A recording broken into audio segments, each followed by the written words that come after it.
क्या दुनिया तीसरे विश्व युद्ध की कगार पर है? क्या डोनाल्ड ट्रंप की नीतियां इसकी वजह बन सकती हैं?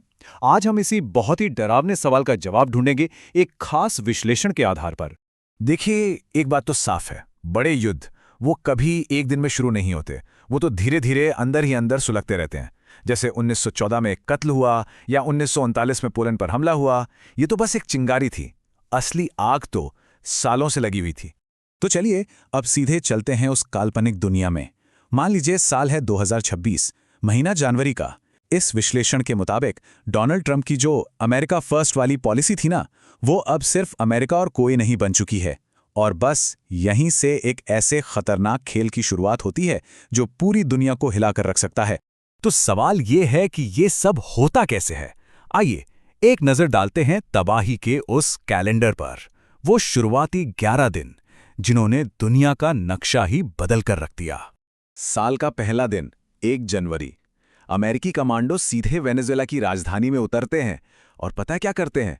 राष्ट्रपति मादुरो को उनके घर से ही उठा लेते हैं। और इसके ठीक बाद ट्रंप एक ऐसा ऐलान करते हैं जो किसी ने सोचा भी नहीं था। वो खुद को वेनेजुएला का एक्टिंग प्रेसिडेंट घोषित कर देते हैं। अमेरिकी इतिहास में ऐसा पहले कभी नहीं हुआ था।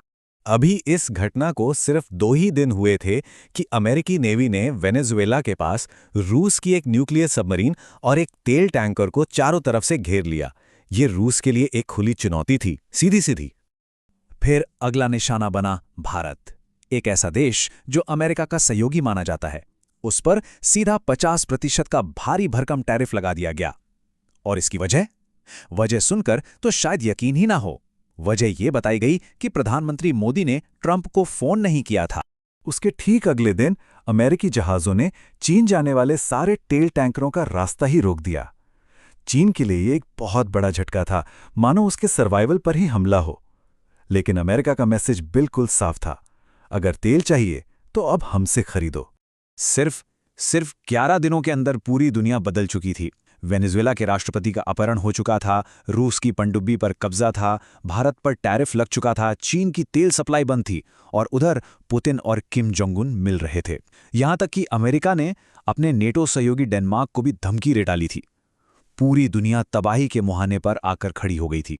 लेकिन सवाल यह है कि आखिर ये सब हो क्यों रहा है। चलिए अब क्या हुआ से आगे बढ़कर क्यों हुआ कुछ समझते हैं। इस पूरी उथल-पुथल के पीछे असली मकसद क्या था? तो सबसे पहला और सबसे बड़ा सवाल, वेनेजुएला ही क्यों? क्या ये सब लोकतंत्र बचाने के लिए किया जा रहा था? इस विश्लेषण की माने तो असली वजह कुछ और ही थी। जवाब एक नंबर में छिपा है, 303 अरब बैरल।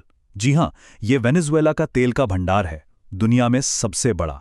इस विश्लेषण के मुताबिक ये एक ऐसा मूव था जिससे एक झटके में दुनिया के सबसे बड़े तेल के खजाने पर कब्जा कर लिया गया। अच्छा, और भारत पर जो टैरिफ लगा उसका क्या? कहने को तो वजह ट्रंप का ईगो बताया गया, लेकिन इस विश्लेषण का कहना है कि असली मकसद कुछ और था।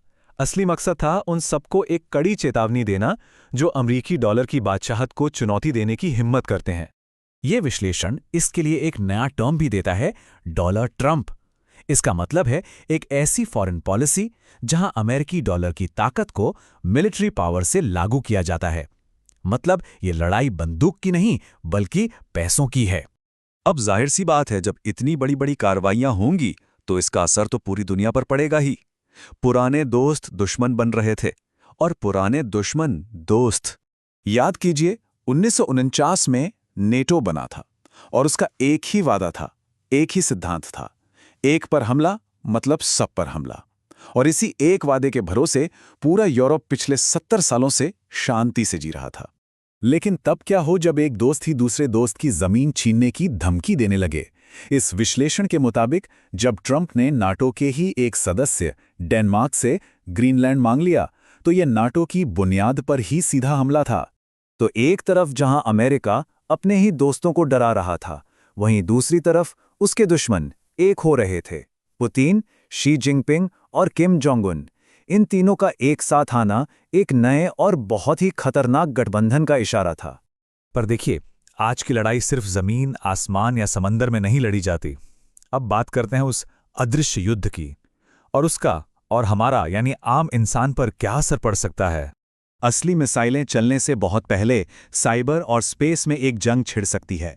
ये विश्लेषण दावा करता है कि रूस और चीन अपनी अपनी साइबर आर्मी को तैयार कर रहे हैं, और इस पूरे खेल में स्टारलिंक जैसी नई टेक्नोलॉजी का भी बहुत बड़ा रोल हो सकता है। जरा सोचकर देखिए कि ये नई लड़ाई होगी कैसी। बस एक क्लिक और पूरे शहर की बिजली गुल। ना एटीएम काम करेंगे, ना अस्पताल, पानी की सप्लाई बंद, इंटरनेट बंद। ये किसी फिल्म का सीन नहीं लग रहा, ये साइबर वॉर की असली हकीकत हो सकती है।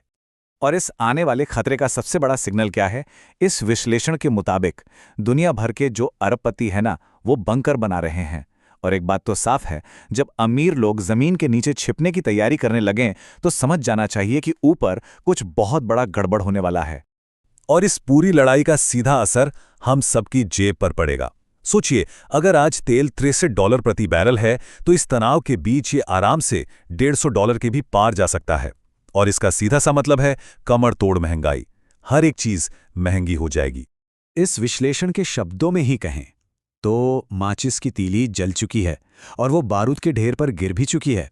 अमीर लोग अपने बंकरों में जाने को तैयार बैठे हैं, सेनाएं बॉर्डर पर तैनात हैं और आम इंसान बस इंतजार कर रहा है। तो इस पूरी काल्पनिक कहानी के आखिर में एक ही सवाल बचता है, क्या ये खेल अब खत्म होने वाला है, या ये तो बस शुरुआत है? सोचने वाली बात है ना।